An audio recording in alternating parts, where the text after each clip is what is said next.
Not all pulpits are made of wood. Some are made of desks, papers, and computer screens.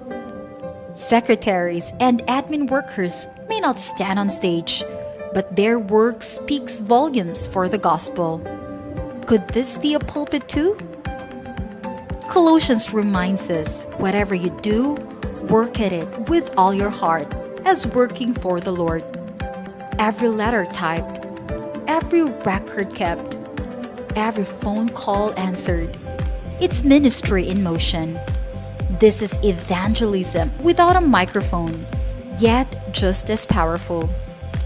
When secretariat work is done with excellence, the mission moves forward. This is the secret pulpit, preaching Christ through faithfulness and integrity. Is your desk becoming your pulpit today?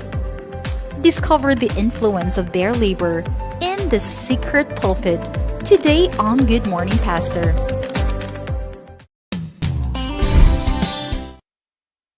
Good morning once again mga kaigsunan, and this morning sa kapribliyo namo ni Charm tungod kay atong makauban ang ato ang maabtikon dasig wa ginikurat ang atong Executive Secretary sa Southwestern Philippine Union Conference, Pastor Dante Max Obos. Max Dante. Max Dante Obos. Ganahan ko kay ingon kawing oy kurat wa gyud Wagi siya kurat. kurat. Good morning, Pastor. Good morning. Nig pinakurat. Basta mo agig youth director. Mo gyud atong pinakano no basta mo agig youth director. Medyo youth director. maka-relate gyud ta. Ang Yes. vibe ba? Okay ra.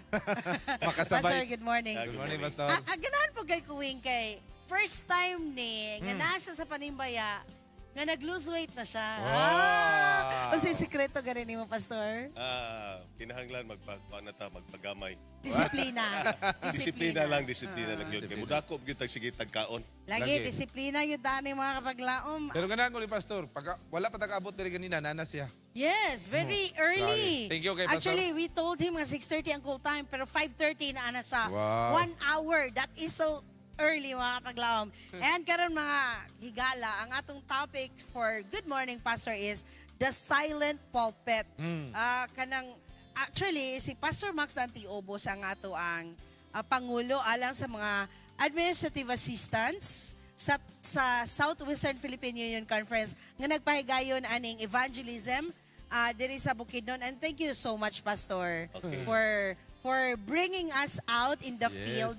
Kay Lagi. sometimes our administrative assistants are just left inside the offices. So mas may po na we see, we feel, and we taste how evangelism should look like. Correct. So, can we say ba, Pastor, and how can we say nga ang work nimo as maybe as an administrative assistant can still also be part of the gospel or the work of sharing the gospel? Yeah, gusto na ko ipaybalo sa tanan nga ang kanang buluhaton, secretariat work is not only talking about records and paperworks, pero kani siya naghatag nig husay o kahapsay, no? Backbone of orders sa mission sa iglesia. So kung wala ni sila, nakita nato nga dili husay gyud. Una nga naagi na sila kabahing gina sa kalambuan sa pag-ebanghelyo. Una nga bisag naa lang sila dito, pero nagabuhat na sila naalang sa likod. Muna giingon nila nga behind the success of a man is a woman Yes. on the mess. Yes. Pastor, nagaingon diha sa Colossians chapter 3 verse 23 ingon diha, bisan unsay inyong buhata kini sa tibuok kasing-kasing para sa Ginoo. So, unsa kani nga bersikulo, Pastor, unsa may makadugtong o sa buluhaton sa mga sekretarya ni? Okay, nagpahinumdum na nga teksto nga kami, ang among buluhaton, wala lang ni magserbisyo sa tao, pero ang among giserbisyohan gyud ang Ginoo.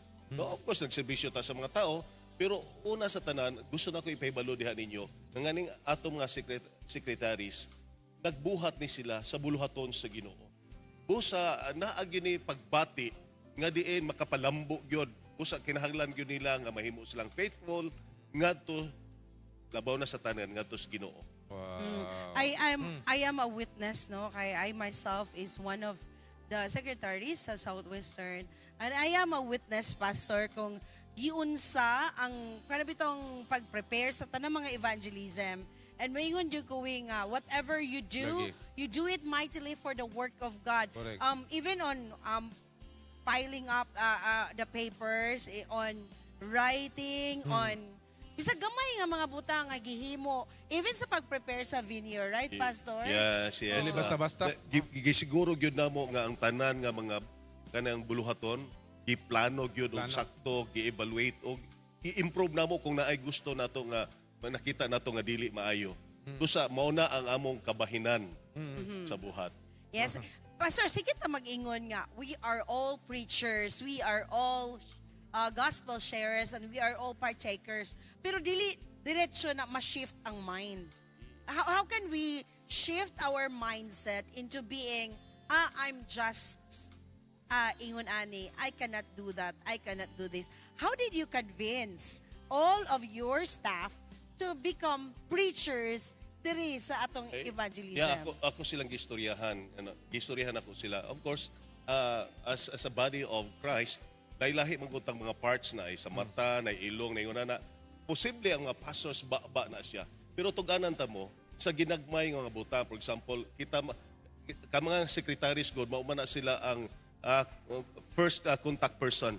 Sa imong gamay nga smile, o sa imong pag-entertain og tao, Correct. maayong pagtagad, makahatag na siya og dako kayong paglaom sa usa ka tawo nga imong ginaistoryahan. So pinaagi ni ana mapakita nimo ang gugmas Ginoo. Alright. Ganahan ko ato no kay karabit akong first contact. Kamantay kawe nga if you're a CEO sa company, ang imog yung ibutang sa front desk. Yes. Ang imo ibutang sa pag-open gyud sa tao sa imong mga clients, di na sa pinakauna nga parte sa imo ang building is someone who can give a very good impression sa imong Yes, yes. office. Pero karon ato silang gipabati nga mo appeal gyud sila bisan kamot sila kay sulat-sulat, computer. Pero karon inako sige sulayin ninyo nga mahimo mong mo istorya gyud mo. Correct, oh. Lahi gyud ng personal involvement nga babatian pud natong wow, yun ani day nangaligid sila panahon sa serenading, ana uman nagkurog sila while nagsigila sila preach. Yun ana, pero akong nakita nga ang kalipay na anila.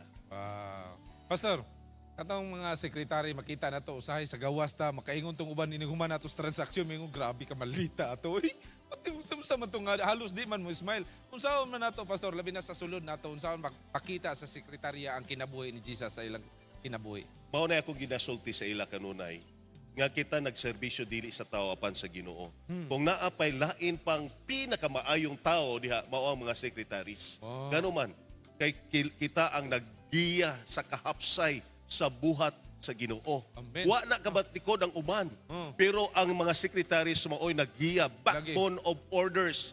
Nagpasabot sa church mission. Mao na nga kung imong magpakita dako ang rule sa ato mga sekretaris nga naghatag og giya ngadtos kaayo mo na nga kung maghimo kang sekretaris kinahanglan smile Smile ka gid, no? Layo Kung pa. mapakita nimo Good og morning. unsa of course makapakita nimo og unsa ka nindot ang kanang makig-uban kas Ginoo. Correct. Na- Kaya usahay pastor no, pag tanaw pa lang na sekretary, bukat na kay na problema na. Mo atras na mo transact.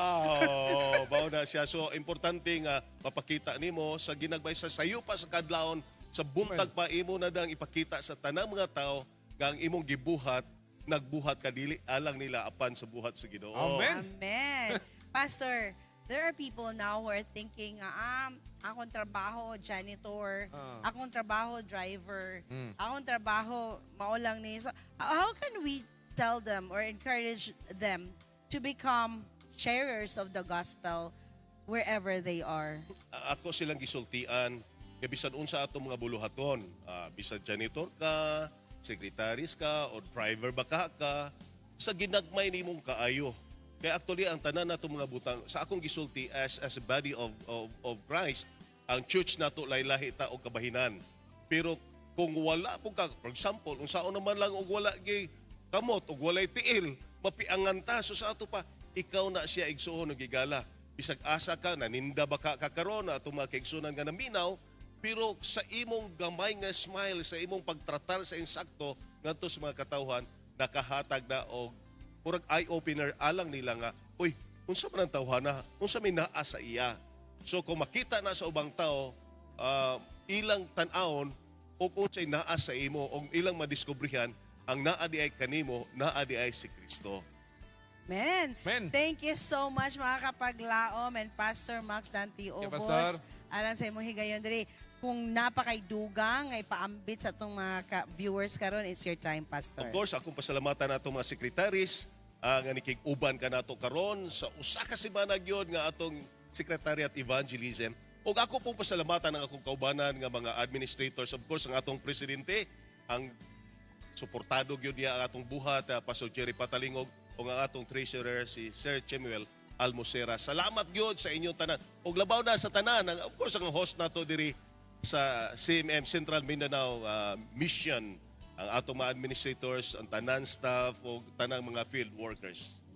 Thank you. Daghang Thank you, salamat mga kapaglaom mo nagingon nga there is strength in unity. So Amen. bisan unsa man ang imong gihawiran karon mga kapaglaom, please think about that God is using you for His cause, for His mission. So be the sermon mga kapaglaom, ay imong kinabuhi na imong living message ngadto sa uban.